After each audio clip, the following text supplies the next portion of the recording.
everyone. Thank you so much for coming. Thank you so much. The first thing that I would like to say, it's a privilege for us to organize this first IAD Talks and on a subject that means a lot to us. The medical tourism and the health tourism is for sure something that we need to discuss more throughout the next years. And so we decided, well, let's go, let's do it. And we had a lot of people interested in this. I think we will have much more for the following days and months and years. We have some late arrivals for sure, so the door will be open and they will arrive throughout the presentation.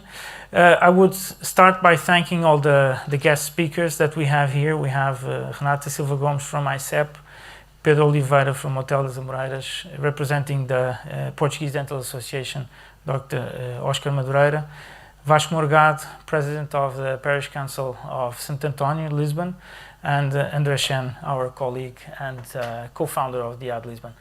So let's start with a very, very quick notice on the background of the medical tourism. As you search on a quick Google and you write dental tourism, of course you have dental tourism Portugal that just pops up because you're in Portugal, but then you have all this sequence of countries that are not Portugal there. So the search is quite interesting. And if you go, of course, you can also see what I search on Google frequently, just like Ebola and all the rest, okay? Tennis, etc. That's my life. But anyway, if we go for the background on medical tourism, and again on Google, if you get the leading flags of the presentation that we're getting here, of course you have the Asia Pacific leading the market, you have the North American market really, really strong, and then some European countries that are divided into big groups, mainly led by the cost and then some by the expertise. The expertise, of course, is what you have throughout the years conquered and what you've shared throughout the world, what is the ability to serve and to lead the services on health or dental. As you can see here, United Kingdom and Germany just lead the way, okay? If we go on detail on dental tourism, specifically it's our field, you see the search brings up Mexico, Thailand, Turkey and India as the main targets on dental tourism and many countries. And of course, Germany is, by the expertise and by the focus that everyone has on Germany and on the medical field, the main country, even though it is not the leading market on the medical tourism in Europe. And the capital of Europe is Budapest. And what is interesting about Hungary is how much the public organizations and institutions have invested to make Budapest and Hungary the leading market, and this is what we have to discuss here.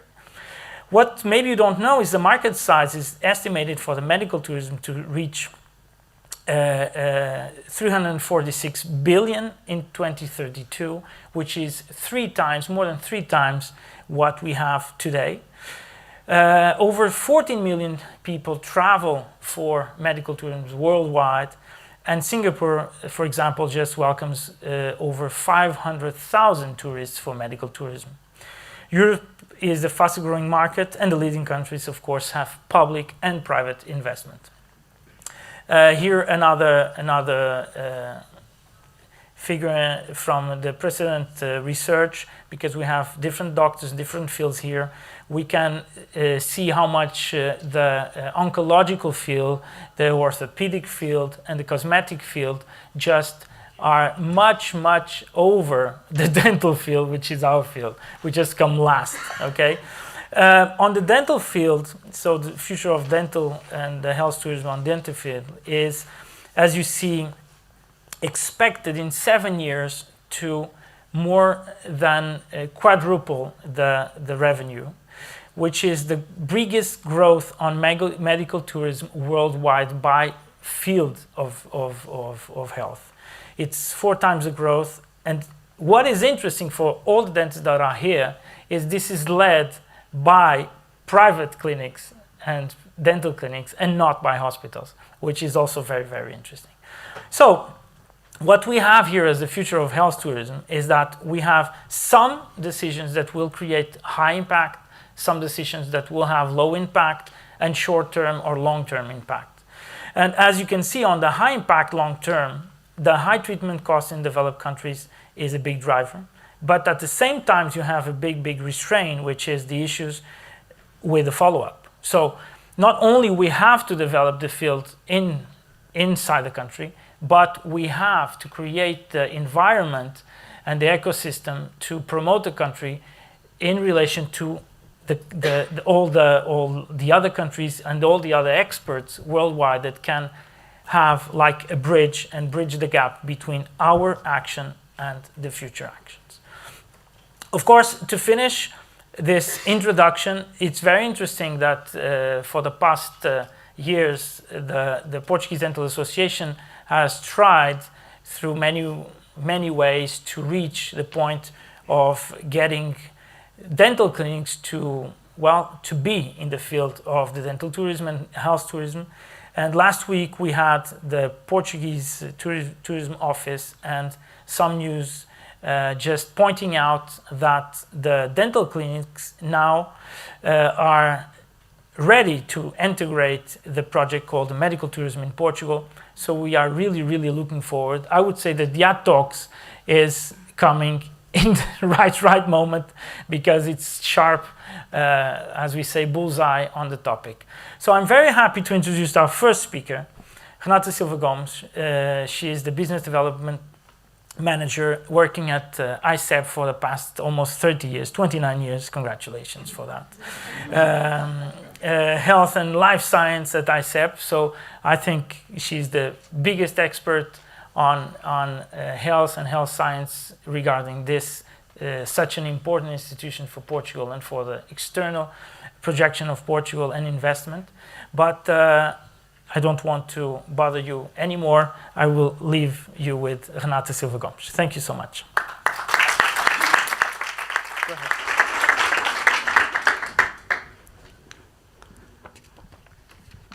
Okay, good evening, everyone. Is it okay with yeah? Yes, yeah. the sound is So thank you, first of all, João, for inviting me to be here at your, I think it's the first IAD Talks. Thank you also to IAD for this invitation. It is a pleasure to be here with you. Well, I just first issue of I'm not really an expertise on life sciences. It's not my area. My expertise is in fact on the promotion of the internationalization of the Portuguese companies. Having said that, so I will start by, my presentation is divided in three parts. I will start by telling you or inform you about us, what we do, and finally, final topic on what AICEP has been doing on this thematic or the medical tourism in Portugal. So about us. AICEP is the Portuguese Trade and Investment Agency of Portugal. We depend on the Ministry of External Affairs, and we have three main areas of business or activity. First of all, we promote the funding and foreign investment to Portugal. We support the internationalization of the Portuguese companies and their exporting activity, and in the transversal way, we promote the global image of Portugal in foreign markets, either with our companies, Portuguese companies, or Portuguese brands. So we consider ourselves as a one-stop shop agency, which is an ideal business partner to anyone who wants to invest in Portugal or to buy Portuguese services and Portugal products. in how are we divided, and this is the two main departments at AICEP. It's we have the department, the commercial department. We have a team of around 60 account managers that gives personalized monitoring of entry into foreign markets. And we have regional export offices. We are located at, besides Lisbon and Porto, we are in Braga, Aveiro, Viseu, Leiria, Coimbra, and Faro. I guess I didn't forget anyone. And we have in these regional offices, the aim is to be closer to our clients and to know better what are their expectations, what they do, and what are their needs in terms of internationalization. The inward investment department, we have also a team of investment managers who support the companies in their investment projects with tailor-made solutions. And we have also a team of foreign direct investment scouts that are not in Portugal. They are all around the world, China, United States, and their role is to identify potential investors and targets abroad.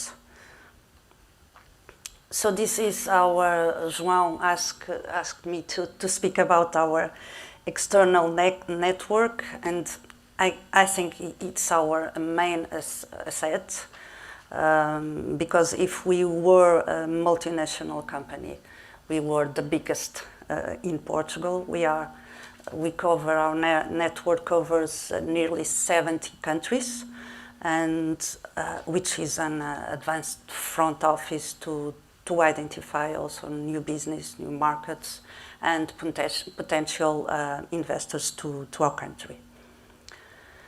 What we do, in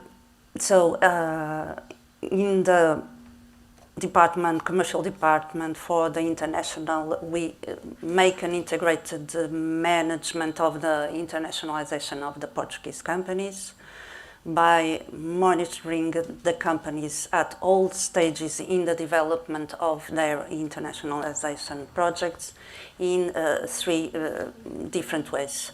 By producing information about markets, trends, business opportunities, and other critical information for the companies to decide where to invest or to export.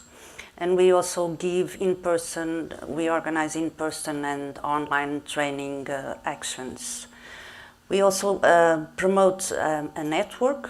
We integrate all the companies in this network, and we promote Portugal's image and the Portuguese offer abroad by organizing either image campaigns, seminars, business missions, either abroad or even missions to our country with international potential importers. And we give a personalized contact. We organize also personalized contacts programs in foreign countries. We also, as an entity, depending on the government, we also manage all the packages of incentives and financial programs for the internationalization and investment of the companies within the European framework.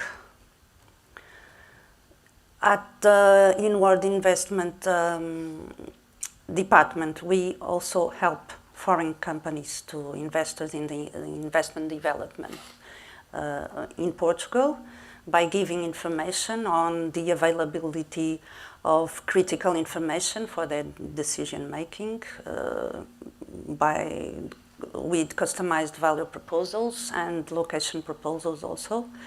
We organize meetings in Portugal and visits to the companies to validate the availability of qualified talent, technological support structures, and the existence of supply chains, and visits to office spaces or industrial locations or to implement their project.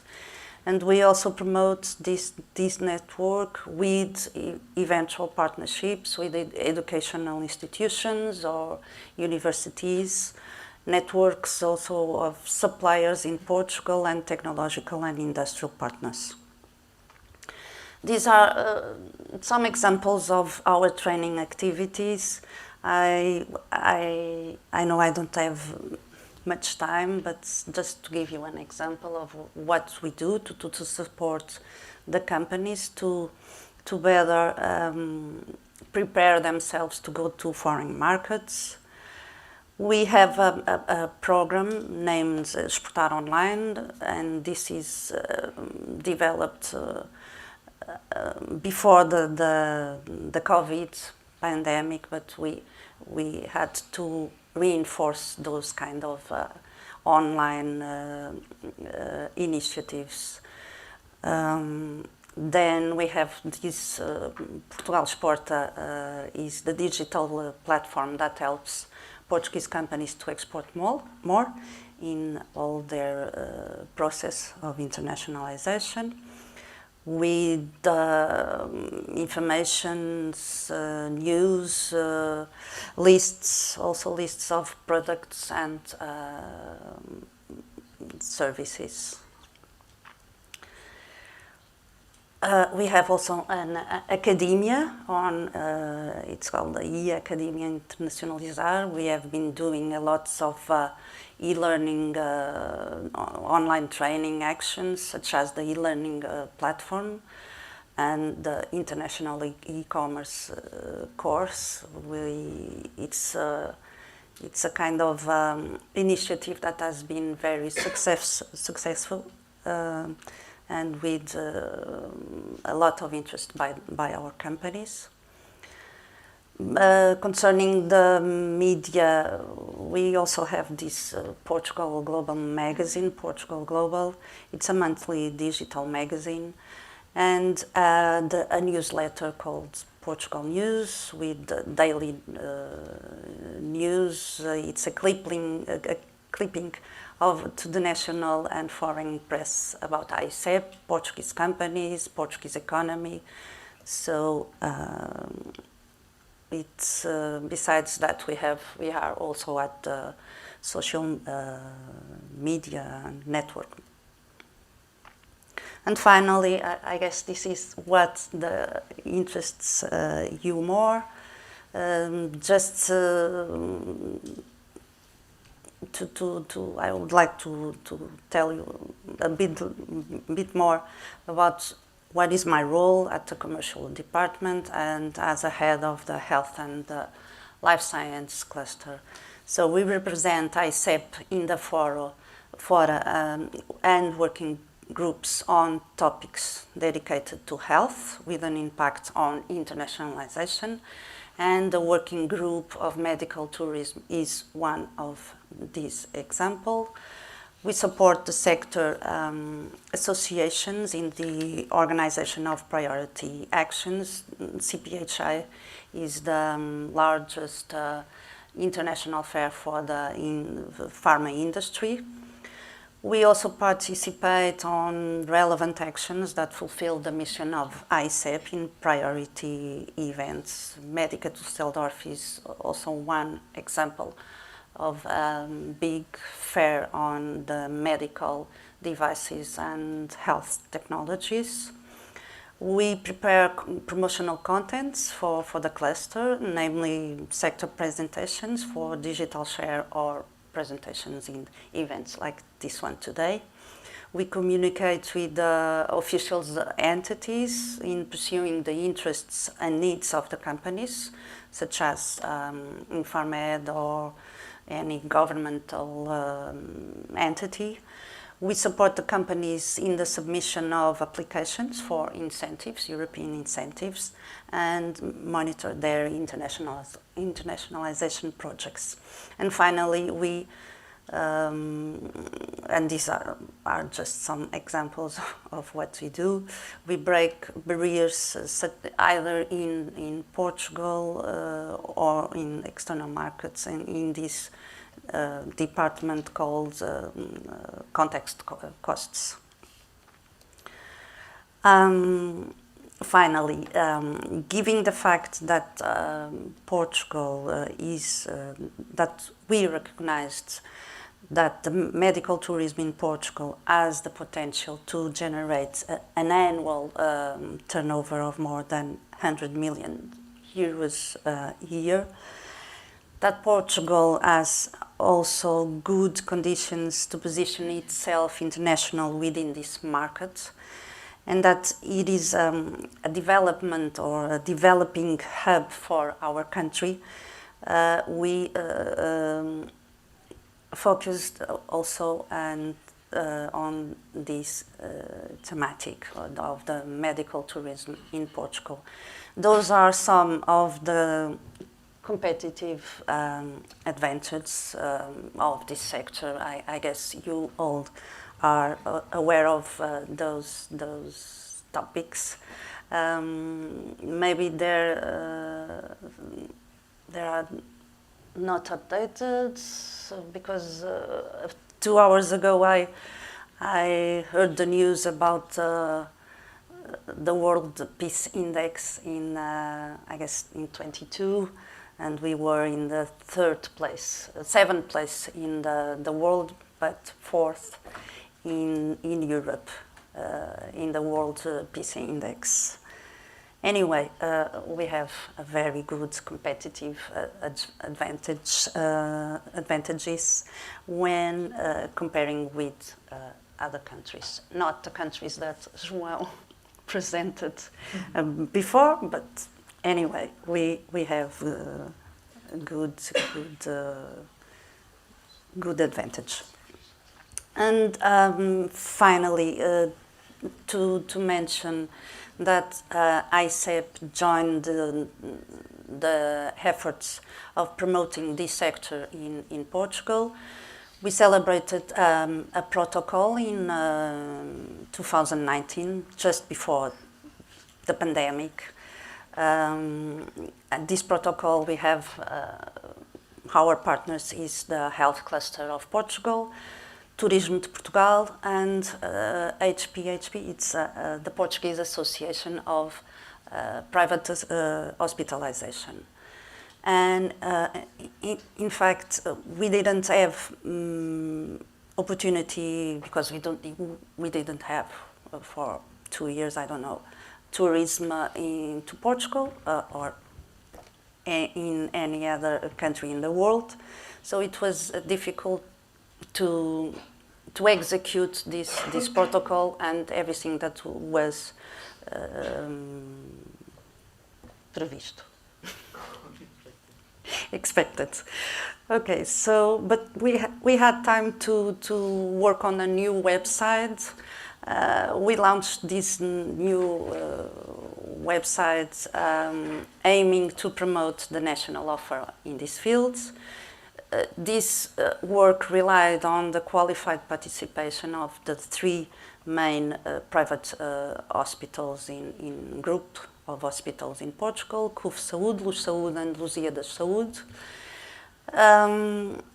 We have highly qualified health professionals, we have modern infrastructures, we have state-of-art equipment, and know how to make a difference in the area of medical tourism, not only on those activities or cardiology, dermatology, all those medical fields, but also we know, and we have been working with the Association of Dentistry, how do you say, the Ordem dos Médicos Dentistas, And this, so now we came up to this point that we have lots of opportunities also in this dentistry area. So it's time for you to join us, and we'll be very glad to help you on this process. So I leave you with my contacts. Thank you for your attention.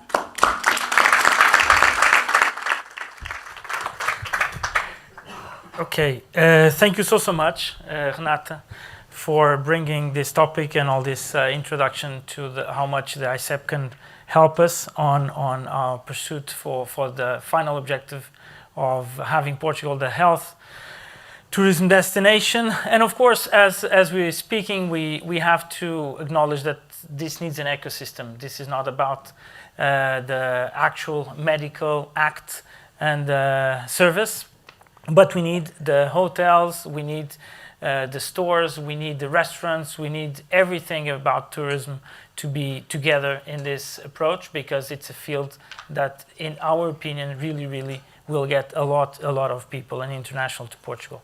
And as we need to thank Inspira Liberdade Boutique Hotel, which is the hotel where we are hosting this conference, for all the help and the relationship and protocols that we have together developed throughout the years. We also have a special guest with us, Pedro Biancard Oliveira. He's the CEO and owner of Hotel das Amoreiras. He has a great story behind that I asked him to share. He was a financial guy, and then so in love with the city and with tourism and a very peculiar idea. He said, well, let's get back to Lisbon and start something special. And this is what brings Pedro here. Pedro was Merrill Lynch, Morgan Stanley, and many other very important institutions worldwide. Lived in Switzerland, and he was head of very important areas in. But I think what really drives Pedro is the country. As everyone here in this room, we love the country, want to stay in this country, want to promote the country, want to bring people here. And I think altogether we can reach the highest level if really we come across and we work together. Also, this is why we feel so happy to have so many different dentists from so many different clinics here, which brings up how much, and dentists and doctors from other fields, which brings how much the force on the medical field is if we come together, because we cannot treat one clinic cannot treat all the tourists in the world. We have to come together. So Pedro, thank you so much for coming. Let's hear from you.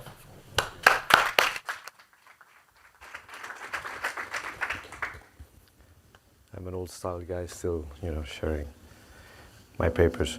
Dear João, dear panel speakers, ladies and gentlemen, I'd like to start by congratulating João and his team for such an initiative, and to thank him for the opportunity to share my experience as an entrepreneur in the hospitality industry. It is an honor to be here today.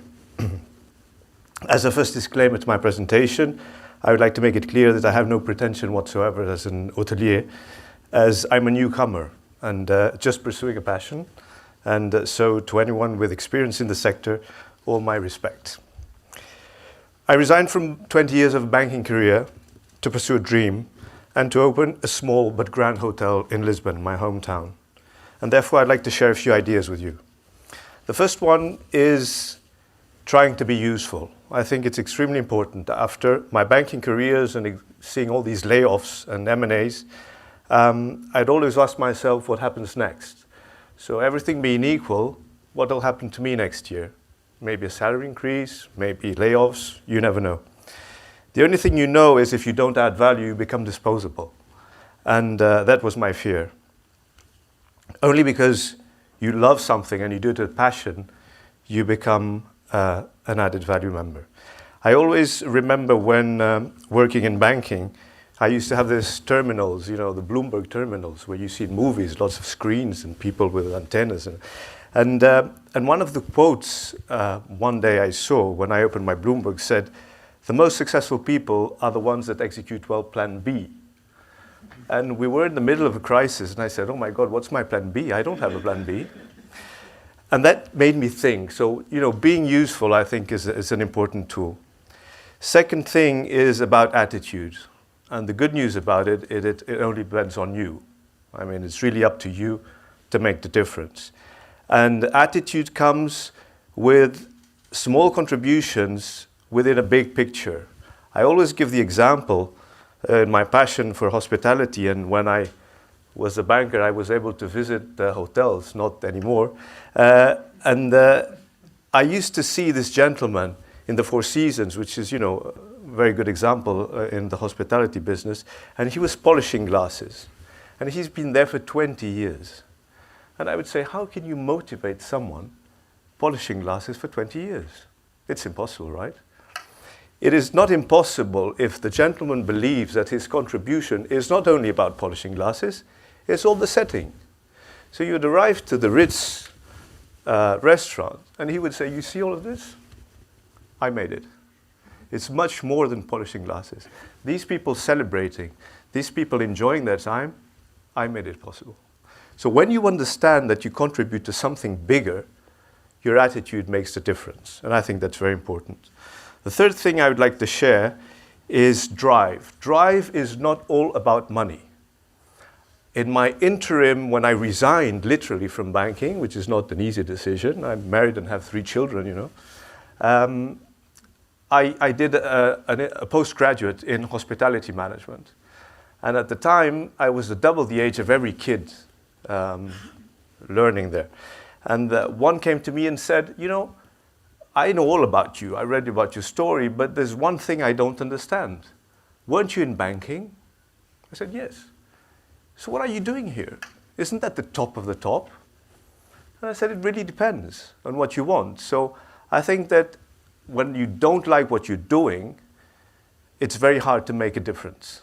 So I think it's very important to really follow your dream and follow your instinct to make a difference. I had a chance in my work to work with very successful people, and I was always fascinated about their stories, how they made it, how their niche, their visions, their risk.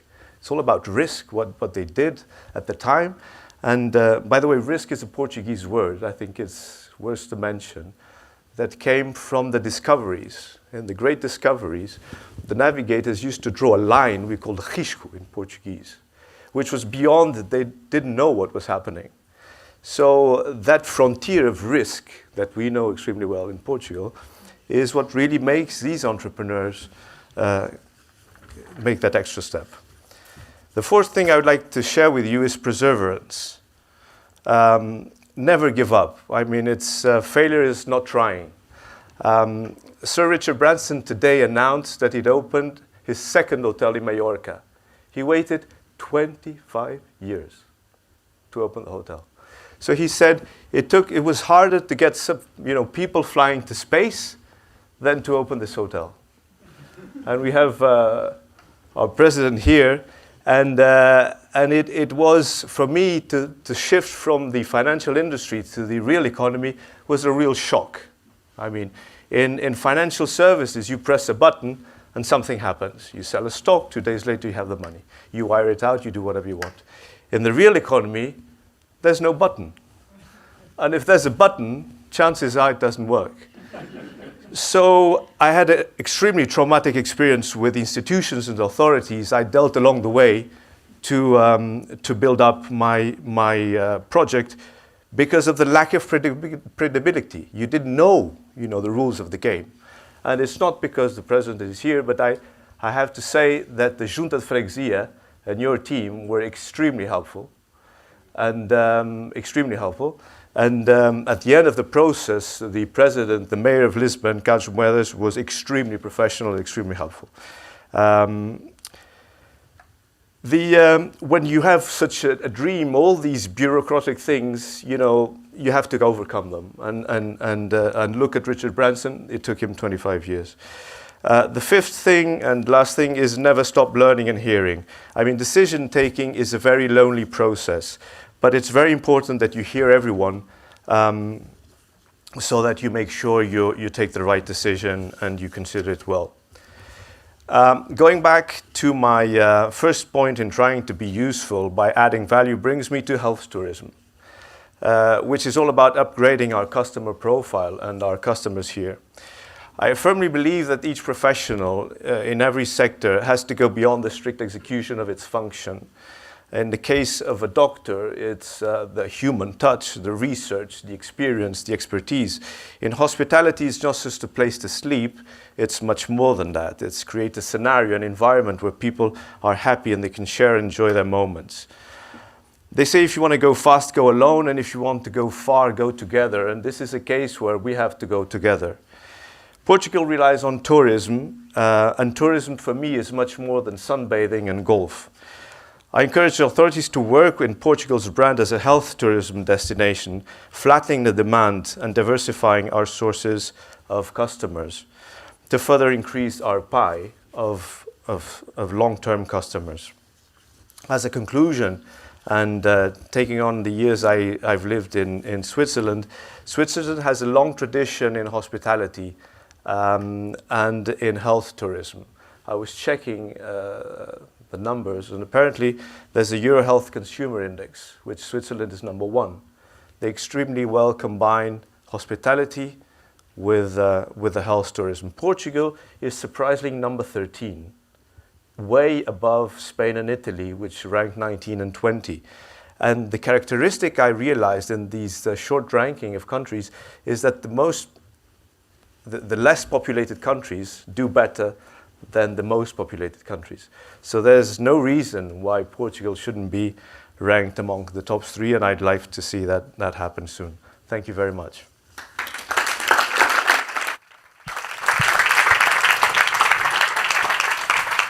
Thank you so much, Pedro. Of course, I will profit from to show you, the great hotel that he has put together, bringing together 2 different buildings, and it's a luxury boutique hotel, 100% Portuguese private investment, very open October 2022, and center of Lisbon, in the little garden that everyone knows and loves, and 17 rooms and 2 suites. As I live now outside of Lisbon, I come to Lisbon sometimes to have dinner, and if I'm very tired, I sleep over as if I was in an external city. And so I got the chance of sleeping at his hotel, and it was an incredible experience. Thank you so much, Pedro. This is exactly what we wanted to hear from your struggle and from your life-changing experience. Now let's go to another institutional presentation representing our Portuguese Dental Association, Óscar Madureira, a lawyer, a long time connected to the Asian markets and mainly China. He's the vice president at the Portugal-Hong Kong Chamber of Commerce and Industry, and of course is the lawyer of our Portuguese Dental Association, someone that is very, very close to this topic. So thank you so much for coming and accepting our invitation. So I will leave you with the presentation. Okay, so once again, good evening, everyone.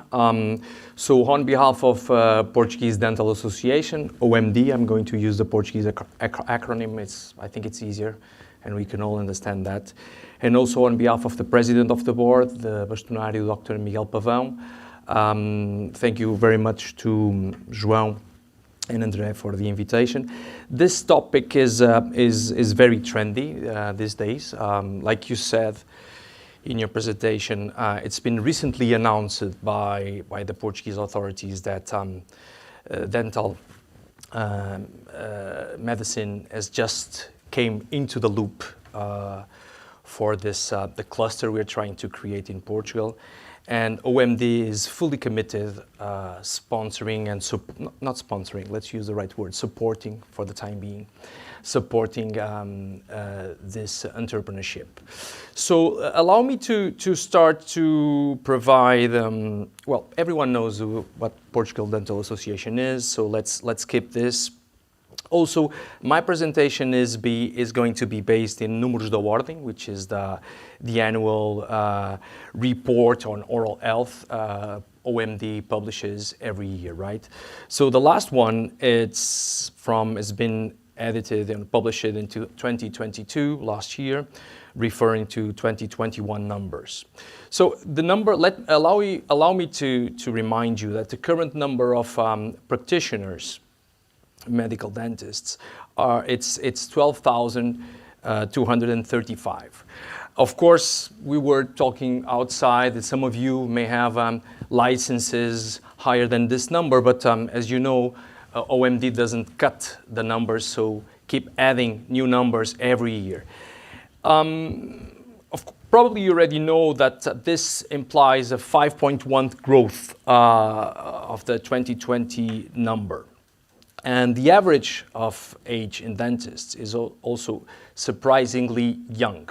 So it's 40, okay? 70% are under 45. Also,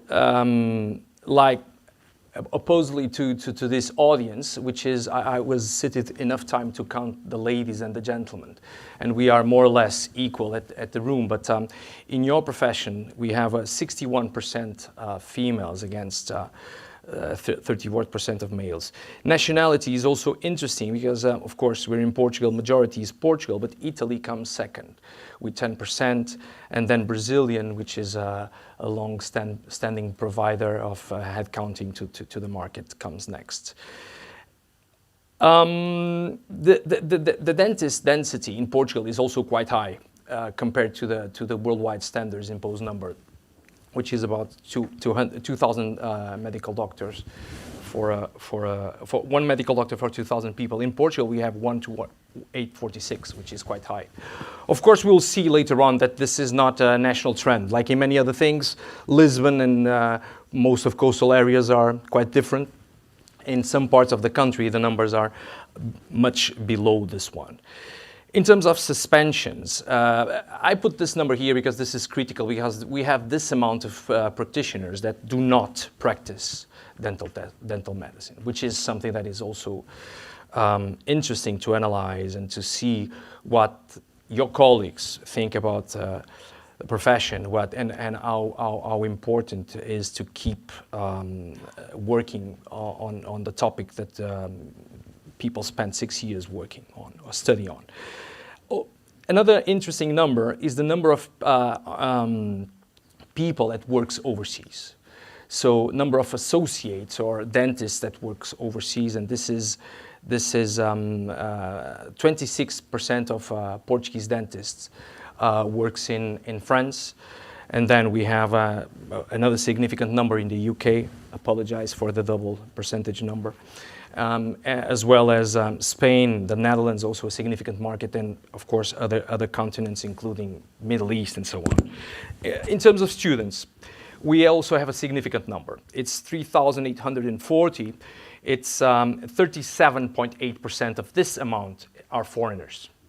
And this brings us back to the topic we're discussing of attracting foreigners to come to Portugal, either to study or to practice, or to be treated, right? So this is perhaps this number, this figure already suggests we are somehow competitive, at least providing training to foreigners. So if we are competitive providing training to foreigners, perhaps we are also competitive providing dental medic services to foreigners as well. So, but that's something that we are going to speak later on. Now a graphic to facilitate. So this is the number of active members. We already discussed that. We already touched this, but at least you can take a look on the evolution, the curve, the increasing curve of practitioners throughout the years, throughout the last 11 years. This is the, the distribution by gender and by age, and also the figures, the distribution between regions. So the darkest parts show us the numbers above the line and the others below the line, being Alentejo probably the worst region in the country in terms of numbers per capita.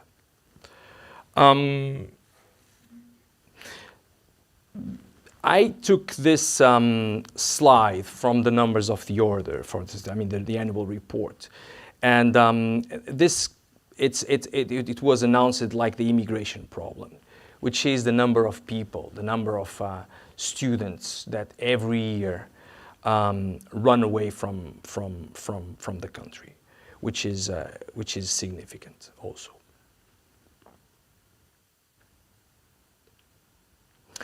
This is the growth of active members. It's currently 5.4% since last year, but eventually the number will come down according to the OMD expectations. So you can see on the second graphic that this amount of new people will be decreased. Another interesting number, we're still checking the numbers, right? Another interesting number is the number of the people that are assisted, that are working in the private sector. We were talking outside, and we were trying to define the case study, the standard of the Portuguese dentist, and it's a lady, like we say, under 40, and it works by herself.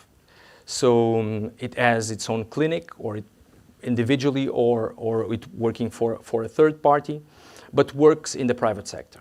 98% of you, ladies and gentlemen, work for the private sector. And there's only 150 people working for the public sector, which is, it's minimal, right, overall.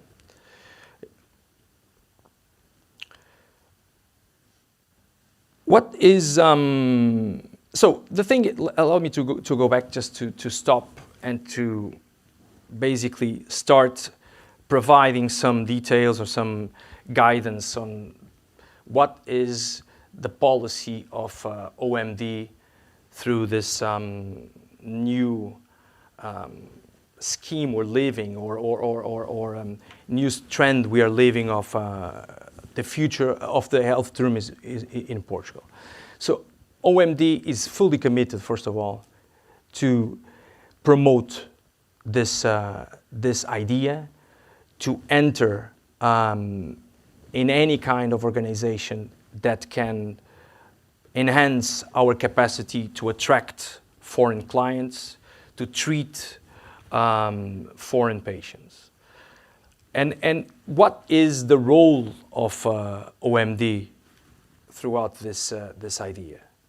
Well, and this is more or less in line with CED statement. So the Council of European Dentists statement back in November 2021 in Brussels, where CED addressed this situation and this idea in the statement and supported it as well. But the role of the OMD, and we need to emphasize and to highlight that we're talking about the regulator of the profession, although we're in a critical moment in Portugal where law on regulation is being amended, and no one exactly knows what's going to be next month or next year. But still, following the current trend of self-managing, right? The self-protection, the professionals manage themselves, right? This is the idea we have the paradigm we have for many years. So what is the commitment of OMD? Working with all relevant stakeholders to set up a strong and clear strategy for the topic. OMD invites João, invites André, and everybody to provide ideas, to talk, to develop discussion groups, bring ideas, bring options to OMD to see what OMD can help can help you. The board, this president and this board is committed with this idea and is keen to listen to your suggestions. So please make sure you allow the board to understand what these suggestions are. And of course, OMD is committed also to cooperate with the full accomplishment of the directive on patient rights in cross-border healthcare. Or the OMD needs to pay attention on this as well, and this has been imposed by CED back in November 2021. So, of course, OMD will have to pay strongly attention on this. Of course, it will look to the ethical and rules on the advertisement, which are critical, and we all know what are the boundaries of the industry, if you allow me to say like this, with respect to advertising, and also the ethical implications under the current statute we'll have. Also we need to provide and we need to consider that, of course, luckily, in Portugal, we have communication skills, language skills. I think we are all happy with that and we feel comfortable with that, but we need to make sure patients are provided with clear information also with respect to treatment and what the idea of dental tourism, what's going to be that. So we need to make sure we provide the right information. Something that is very important, and it's under the current statute of OMD, is making sure we provide continuity in treatment. Right? It's something that this is the type of implications that we need to carefully address. Also, we need to make sure an adequate follow-up on treatment will be provided, and we need to make sure national authorities do not encourage patients to seek care abroad. This is a political issue, but OMD needs to regulate this and needs to, call the attentions to the relevant parties of this issue as well. Finally, we need to pay attention on the information regarding costs on the package that's going to be provided. How is this going to be sold to patients and clients? What will be the combination for this package? Again, this is an ethical point of view. This is an ethical point.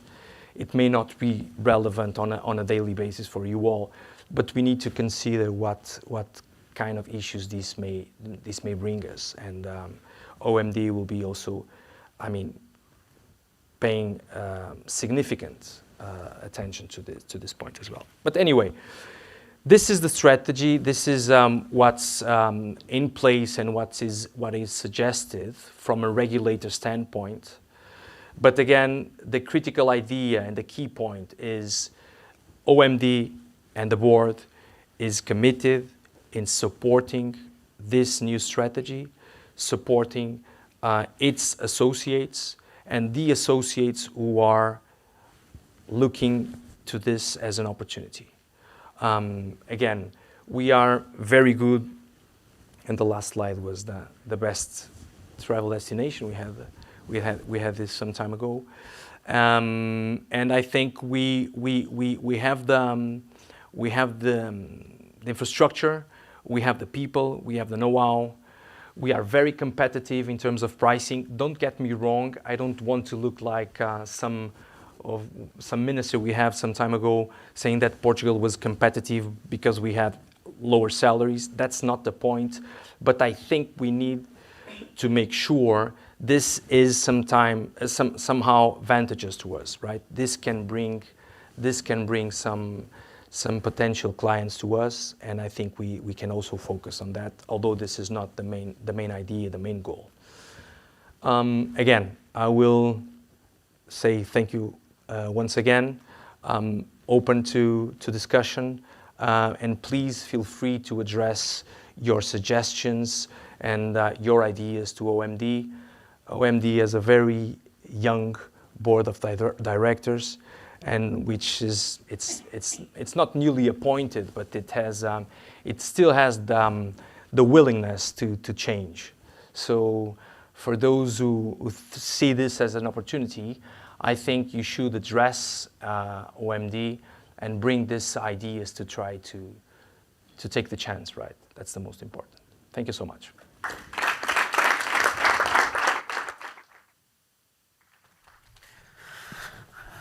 So, thank you so much for your presentation and for this institutional perception of the issue. Now, let's move to our president of the Parish Council, Santo António, in representation of the city. I think we always have to know that, again, this has a straight relationship with the city we developed the project in. And we have to say, as Pedro said, that in our specific and particular situation, we are very happy to be here and to have Vasco as a president, because we know almost every idea everyone in this area has comes to life, or they try to make it come to life. So Vasco will point out what for us is very interesting, which is the overview and the future of the city, and how much this can bring this idea into practice. Thank you so much.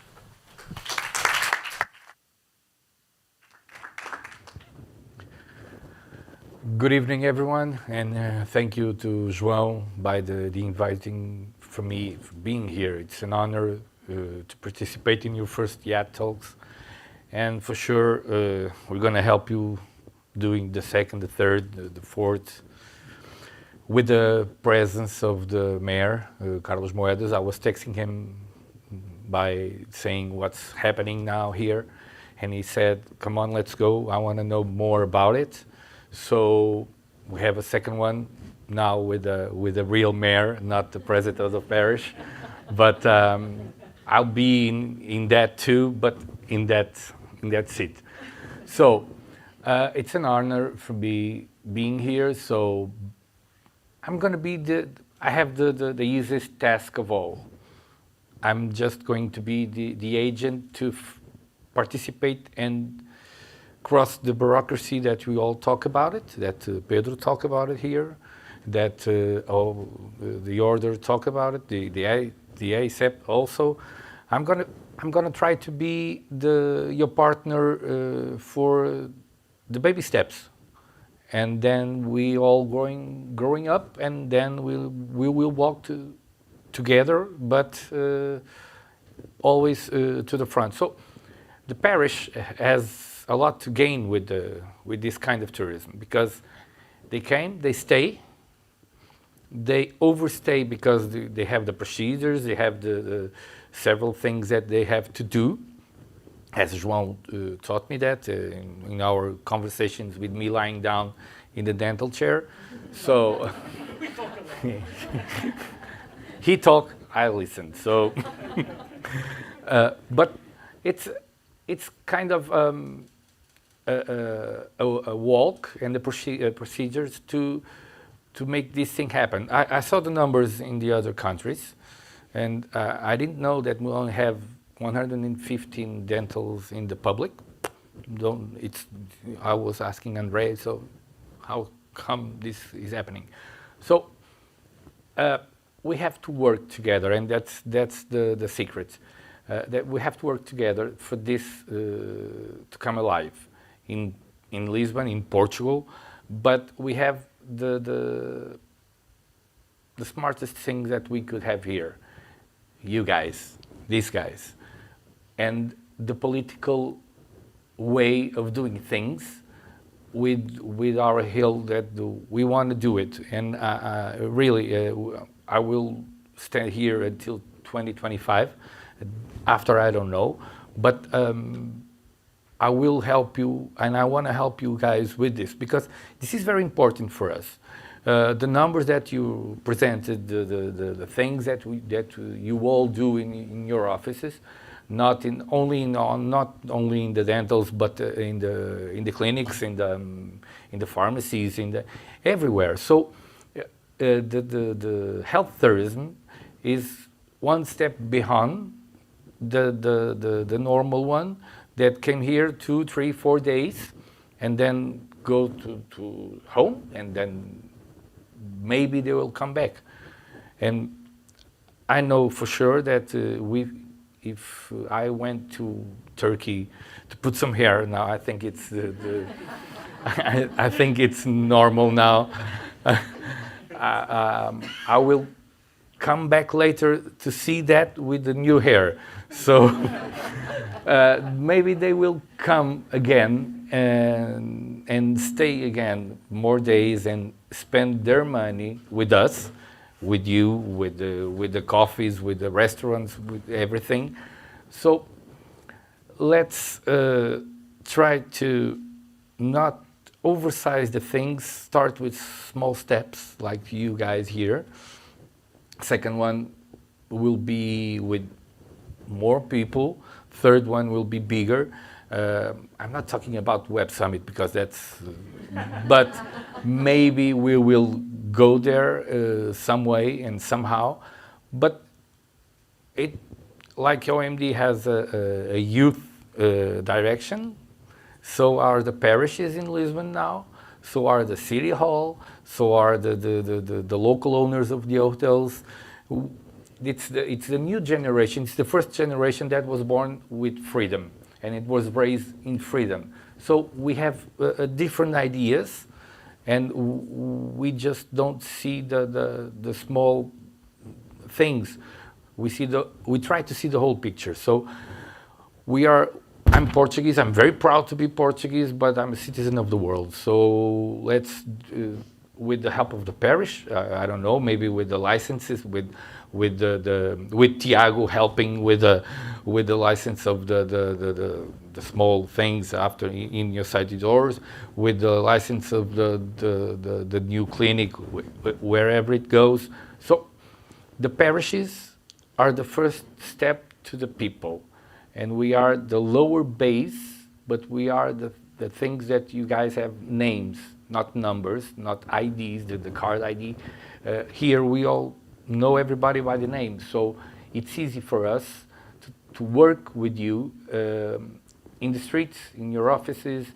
If you need an appointment, most of them has my number, so the other 23 parishes in Lisbon, I think it's the same thing, so because we are lookalike. So, but very important, and just for me, just saying, it's really an honor to being here, noticing this event, this happening.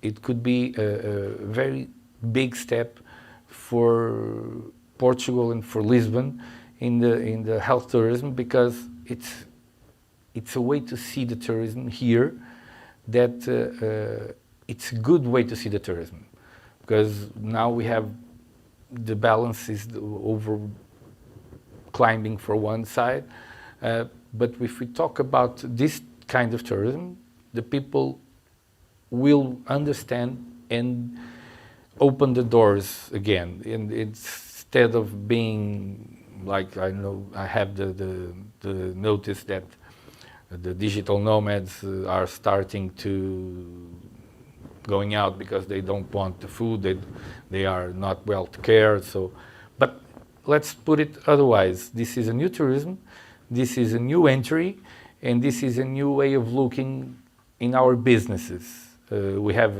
Avenida da Liberdade, the association. It's being an honor working with you guys also. But somebody here says the most important things. Let's work together, because alone I can be very quickly, but together I could be very far. So please look at us as a parish, as an agent to participate and do the bureaucracy that's so ugly to do in the way, because this guy has 1.5 years just working for papers, and everybody more, and well, the other one was 25, yeah. So, but I'm just here with the easiest task. I'm going to be your agent to open the doors and do things the right way to happening more and more and more often. You guys could win, Lisbon could win, the parish could win, because if the tourist spends more, it applies more taxes. It's equal everywhere. So you guys need to work. We guys need you to work because of the taxes. It's true. I'm not saying anything that nobody thinks. So if you guys work more, you have more taxes, then I will receive more tax money to do things. It's the truth. So, but you can count on us. Please always put it on your side, because we will not be a wall. We will be a rope to pull you guys up. Thank you. Thank you. Thank you so much for this presentation. Of course, this is a beautiful avenue, and this is the actual parish and all the limit lines, the frontiers of the parish. I think what is interesting, as we see here, is the topic is very hot for a lot of people. We have here people from hospitality that we thank from coming. The Association of Inspira Liberdade also here. We have different clinicians. We have people that, as Sérgio Franco, that was part of this industry for so many years and still is. We have dear patients that are related to very important communities worldwide and in Portugal specifically. We have people around the avenue with stores such as Plinio and Anna, you're here for representing as well, our pharmacists as well, and many others that we thank a lot. And we would also like to thank our team, IAD, the Lisbon team, there in the back room, maybe already having some wine.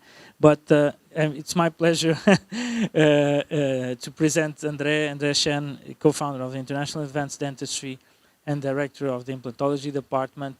Well, we've been friends for more than 25 years, and we've always shared dreams, and this is another dream that we have. So it is my pleasure to have him present exactly what is our thoughts and what we try to do every day at the clinic.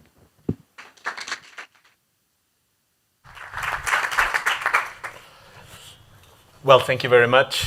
They leave the dentist to the last, right? So it's my pleasure to be here closing this session. First of all, I would like to thank all the people that are here. You said it all. I mean, we've been working together for the last 3 years. Everyone, the president, you know, our company partners, the hotels, everyone that was involved in the last 3 years, you know, pushing all these dental tourism. I see a lot of patients, friends. I saw a lot of. I even see the pharmacist there who's always mad at me because I I handwrite everything. I'm gonna change that. I'm sorry. Now I got nervous. Now I got really nervous. But no, for us it's an honor to be here, and it's an honor to be also with dentists that have clinics here. I'm going to speak a little bit of our project, but it could also be their projects because you know they're equally capable of doing the same thing. We're in the same team. We need everyone to do this, and for me it's a great honor to be here. But we launched this dream 3 years ago. You know, we have been friends for 25 years, but when COVID came. We put our ideas into play and we said, okay, let's do this. It's time to do this. We have the knowledge, we have the skills, we have all the technology, we have all the learning, the basic skills of dentistry. So let's put together Elena and Joanna, let's build a clinic in the heart of Lisbon. And 3 years just passed very quickly. As I was saying to João, it's very quickly because every day, every one of the team has always a new, fresh idea. I feel always that I'm going to bed, you know, lie myself down and the cell phone rings. What if we do a IAD Talks? Okay, I'm up, I'm up again. So everyone is very active on this. Of course, we are 100%, you know, private investment clinic, and we have been bringing for the last 3 years, you know, patients from all over the world. You know, it has been really a serious business in our clinic, all the international patients that we have. The dental tourism project was launched in 2015, mainly by João. That was already, very into the team. He's the leading, person on this part. He's been dragging all of us to this field, and we have learned a lot with this topic. And now I think we are fully calibrated into this field. But we have been visited only in the last 3 years by 90 different countries. 90 different countries. We have people from Kazakhstan. We have people from Kamchatka province in Russia. We have people from all over the world.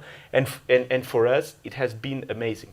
Because one of the central key points is that they come here, they like the service, the dentistry service, but they also like to stay in Pedro's Hotel, here in Inspira. The way that they were treated in the pharmacy, the way that they were, the streets were all arranged to receive them. So this is something that it was coordinated. They wouldn't come back, for example, if Pedro has a bad service or they were not fully satisfying with the hotelry. So this is really a group that has to combine and unite to become stronger. And of course, we have our targets that we did our homework, and we have targeted people that we want to attract to our city. And mainly you see there the countries that I think there are countries that are very interesting in the ratio quality, investment that they can do here in Portugal. And so to respond that, we are very into the CDE. We do our job, we do our research, and of course we don't want to do dental tourism, just bringing people out, just placing implants, orthodontics, or somewhat. We want to treat people the same way that we treat people here. I want to have the same expertise and the same experience that if they were Portuguese. And like Óscar said, it's very important that you have the top medicine. It's just not to treat the patient, but to follow up the patient over the years. And that's why we have our organic flow, just to simplify this. When a patient calls us, he immediately has the service of having a first consultation. Normally it's by an online service, and you have the first team that is going to see the patient. Normally it's me, João, Helena, the ones that are more experienced, that do the first trial. That after the video call, what Óscar was saying is what's happening right now. He receives the costs of the dental treatment, but he also receives the costs of the other players that are with us, the hotels, everything, what is going to spend with overall treatment costs. And it's very important that we are aligned with every one of these players, because one patient that comes here and do, for example, a big surgery, I want him to be in these hotels, because these hotels are already prepared to receive this kind of patient. I already know if he was going to bleed. I will know if he has something that is not okay. And it's very important that all of this is coordinated. And it happens. It's already live. So after this is set, the patient accepts the treatment plan, and it comes to Lisbon. Okay? Normally they want to come in June to Santo António and to eat the sardines and to drink some wine. Well, the wine that they can drink. So we do the stage one. That normally they come here for different reasons, but mainly they spend 2 to 10 days here in Lisbon. So we do the treatments, and after 10 days that we see that the post-ops are okay, there is no problem, that they can fly, they go and fly back. And we always have a follow-up to 2 to 3 months to see how the patient is doing, how is the treatment going, and that's one part of the follow-up, because in many countries we already have cooperations with other centers that if the patient has any problem on their native countries, that can go to this site specifically, that it's a partnership that we have. After that, the patient, if it's a treatment that he has to come here a second time, we call the stage 2, he comes here a second time, normally to place the final work, the ceramics, the beautiful teeth, and he finishes the job. But the job is not completed. He will be always our patient. That's the difference, okay? Always our patient, okay? And we have mechanisms to recall the patient over time. It's on online, by artificial intelligence that we have now that they take pictures and artificial intelligence recognize if everything is okay or not. We have all the modalities to be sure that the patient is being followed up, okay? That's part of the warranty also of the treatments, okay? And it's something that we take very seriously. And of course, this wouldn't work, okay, if we didn't have company partners that are here with us that are premium company partners, that patients recognize that they are an add value to the market. We just not place implants. We place the best implants. We just don't place orthodontic aligners. We place the best orthodontic aligners. And that's a big difference between dental tourism from other countries. They recognize the materials, they recognize the institutions, and they recognize the expertise of the individual doctors, which is very important. And I'm not talking again about us. I'm talking about these guys that are over there that also have that expertise. And so it is very important for us that the patient, we speak the same language of the patient, but that's not enough, okay? In our clinic, we not only speak the same language to the patient, but we have more or less the same culture because individually, we have different backgrounds that allows that. For example, the Spanish market, the Spanish-speaking market, we have Elena. Elena is Spanish Venezuelan, okay? So she knows, she's not just speaking Spanish, she's culturally speaking about their problems because what we found out is that French people have different needs from the United States and different needs from the Spanish people. So ones give more attention to one thing, others give more attention to other things.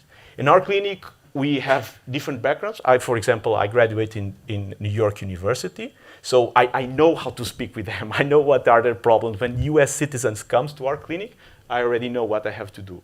We have Polish doctors that are there that speaks Polish. So we are fully prepared to receive this dental tourism. And of course, not only the doctors, but the team. Okay? It's very important because one clinic is not made only by the doctors. It's made by the dental nurses, the lab technicians, the lady that cleans, that cooks.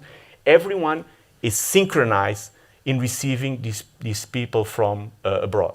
They're synchronized not only in their treatment, but they're synchronized in calling Pedro, calling the Inspira, calling the pharmacy when there is any problem, okay? So they know what they have to do in order to completely satisfy the patient that comes to our clinic.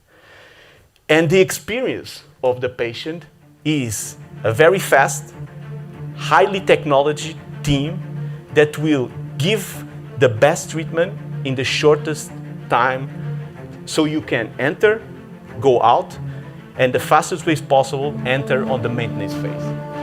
So when you come to the clinic, João sees the patient. So this is João.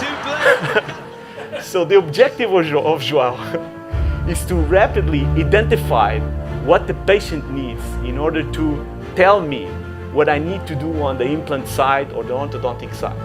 And I have all the technology in the world. I have all the technology in the world to immediately, in a couple of seconds, in a couple of minutes, to make a correct treatment plan for this patient. It's instantaneously.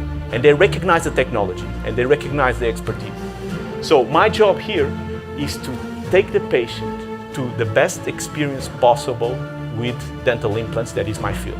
So that is a combination of expertise, research, evidence-based approach, technology, and of course the patient needs and wants. And this is me. And this is me. So when the patient comes to surgery, he gets all of the best treatment that it can possibly have in the world, okay, with the latest technology.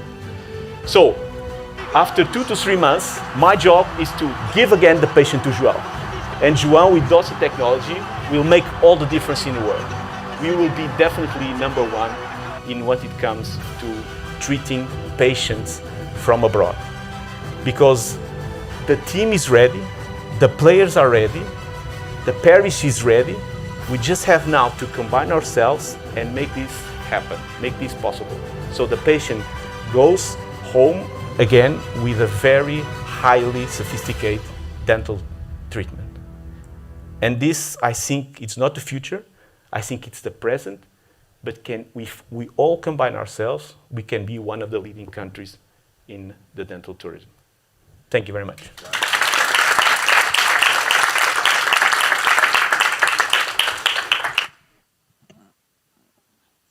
No. They say, no? Thank you so much. Renata has to leave a little bit quicker. Just don't take the microphone with you. Sorry. I was looking and there was like a green light there. So, this is the first event. I think the IAD Talks just started and kicked off. We will have more events around this topic, and IAD Talks is here to stay to discuss many other events. I would ask Joanna if you could have the other microphone. I would like to promote 2 to 3 questions to have a very short discussion here.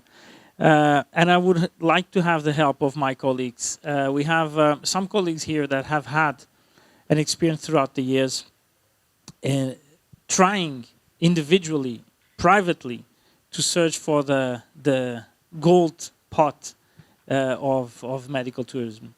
And I would like to ask Gonçalo Sousa, please, to just, Gonçalo is there, Seguro Dias, just to share your experience. What were your main difficulties as you drove the leading way some years ago, trying to find, what do you think the institutions and what do you feel today that we could together do, maybe to do a better approach to the future, as you see that now we have different, so to say, energy around this? Thank you, João, for the invitation. I think it's a pleasure to share this moment with you, and I think that I also like to congratulate you for your project. That I think that's something that was well planned and well executed. That sometimes is the problem here in Portugal. That is, sometimes we have an idea, and sometimes we are too volunteer in make that idea real, and we don't, how should I say, we don't execute as well as we should. And one of the things that we come along with the years and we had projects in Portugal 2020, internationalization projects. We've done shows, dental shows with the Medical Dental Tourism Association all over the world, in US, in UK, in other parts in Middle East, in Dubai. And to be honest, we've never saw a common project from the different organizations here in Portugal that have a responsibility on the topic. So when we compare ourselves, and it's another type of comparison, for instance, with what Hungary did in 2007, well, they started in 2010. They created a national agency just for dental tourism. They were able, in 2017, to have 200,000 British people flying to Budapest to take care of the teeth. So what I like to raise the question is, how can we do this in Portugal? It's not a single dentist, it's not a single company, it's not IAD, it's not GST by itself. So we need promoters. And promoters should be AICEP, should be the Ministry of Economy. This should be a national project. And if not, this type of talks will lead to no place, guys. And we are just talking good intentions, and to be honest, at the end, within 1 year, nothing happened. And what I'm afraid, and that's what I've shared with João and with André, is that we are all having good intentions, we are having good ideas, we know how to do things, but then we will not be helped by who it should. And the board, national board, I'm sorry, but it's not just a question of regulating the job. You could be promoters too. And I think that the City Council should also be a huge, major help to promote this type of dental tourism, because this dental tourism promotes that people will stay longer time in the city, will not just stay for 3 days, that usually the average stay, okay? And yes, João, I think that we all have good ideas, but right now, regarding the path that we did in the past, I'm in one of those stages of I need to see to believe it, to be honest. Okay. No, it's very important that you share that, because of course this is like the off turning point of this environment and ambiance, because we are very excited with this, but it's also important that everyone acknowledges that many of us have gone through that path and also have maybe felt alone in that situation. And as you said, and I think at IAD we share the opinion that not only the regulation but the promotion and how much the dentist and the national dentistry is different, or at least well prepared to welcome. I think it's something that we could also try and work on. Another thing that I would like to ask, and I will ask the industry and help and thank specifically here Straumann for being a great partner in everything we do. I would like to ask Christina, as you walk around the world and you talk with so many different countries related to implantology, and of course you've heard this, how much do you feel that if we come together, this could help your company grow and reach the levels maybe that could make Portugal even more important than has been throughout the years, and Straumann specifically? So, hello, I'm Christina. I represent Straumann Group here at this room, and congratulations on the event. It's not a surprising event for me, because I'm used to having you as partners and doing beautiful things and innovative things. I work with you for a long time, and it has been always like that. Well, I try when I go abroad and when I'm with other colleagues from the industry inside the company, which is a multinational company, to promote Portugal has a destiny of dental health tourism, not only on training, but also on treatments on patients that come and don't have that expertise abroad. Because we see the level of expertise that the dentists have in Portugal is amazingly higher than many other countries around the world. And the level of, I don't know if it's because we have a mainly private investment in Portugal in dentistry, as we've seen by the Bar Association. We've seen that 92%, I believe, it's private dentistry. And so there's a lot of investment done by our professionals on getting expertise on this type of dentistry, not only on implantology, but also aligners, endodontologists, for other sectors of the dental field. Regarding the other countries, I believe that the other countries do a lot of politics and a lot of initiatives to promote this type of tourism. But let me say you this, we have the best conditions and we are a small country. We will only live by selling our services and selling our products abroad. Otherwise, we won't be able to grow. And of course, I was hearing the Dr. Gonçalo Seguro Dias, and we cannot do this alone, neither industry or dentists or the government or any other people. We need to come together and speak also with other countries. For example, we have Iran, we have other countries on the north of Europe that they want to travel abroad to make this type of treatments. For example, you and André, you have your clinics prepared to be fully digital. which is the most innovative solutions that we can have on dentistry. And I know a lot of countries outside Portugal, and it's not needing to go like 1,000 kilometers away. They are not so digital advanced like we are. We have now programs being used by the Portuguese, mainly used by almost all of the implantologists, that we can design the smile of the patient, we can design the prosthetics, we can design the solution, we can even agree with the patient which is the solution, the better solution for them. And this we cannot find in many countries in the world, I can say. So let's get together and try to find a solution for this with the help of Straumann Group, I hope. I hope to continue to be your partner for many years and also make evolve this area, which I love very much. Thank you so much for sharing this. I would also like to finish challenging one of our dearest patients.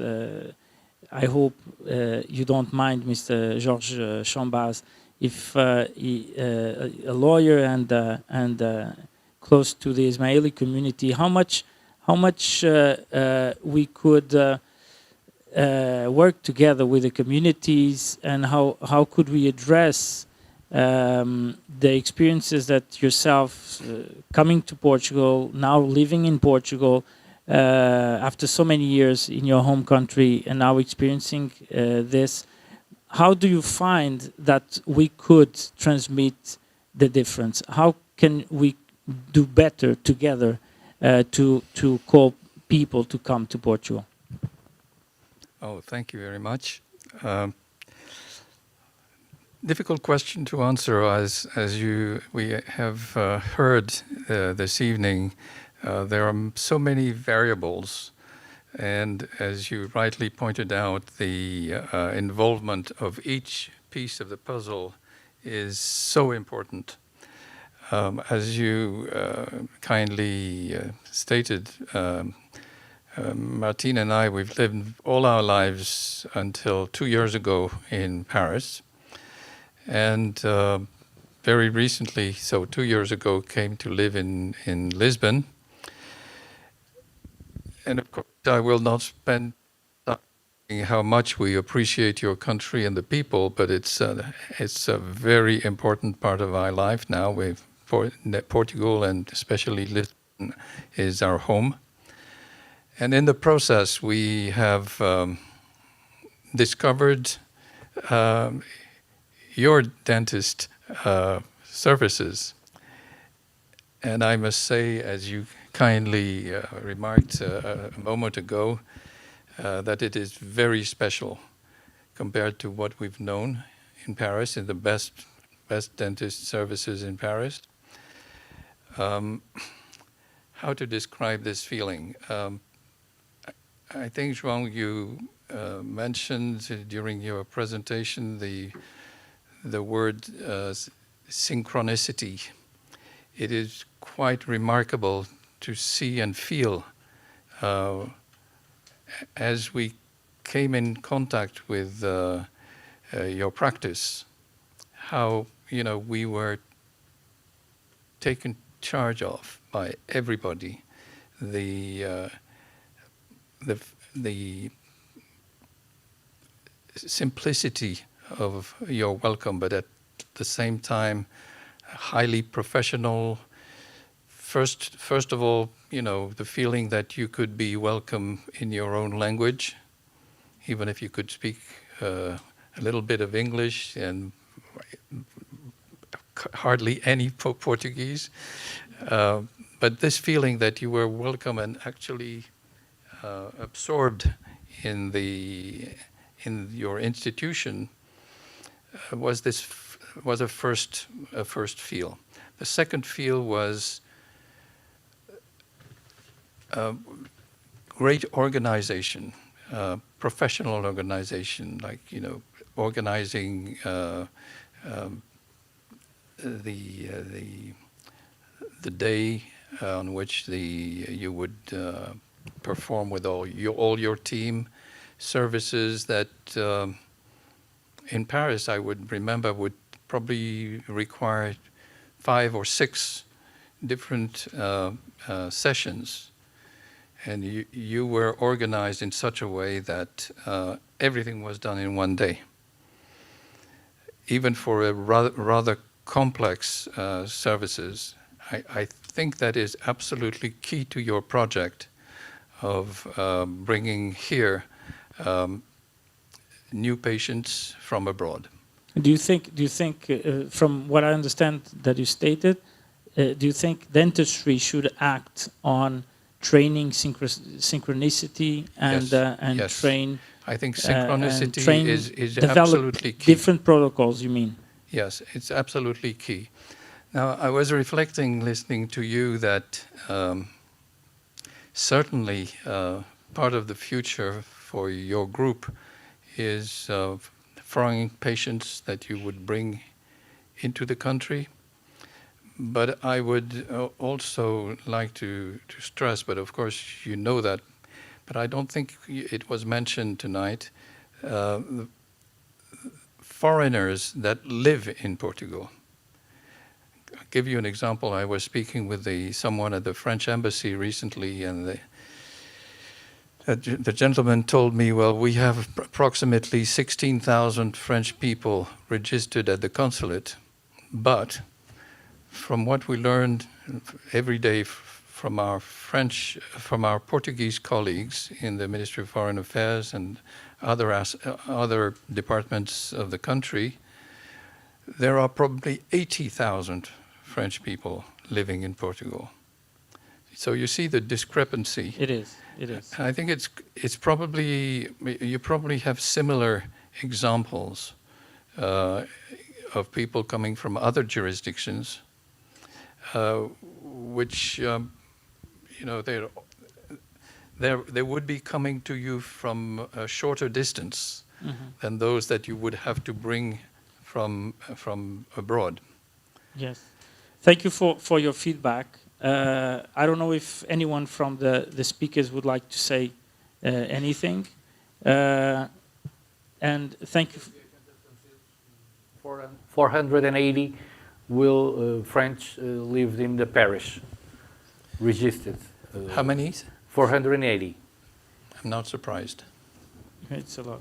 But So- there may be more that you don't Yes, know of. there may be more. hidden in the corners. Registered only 480. But we are 24 parishes here, so.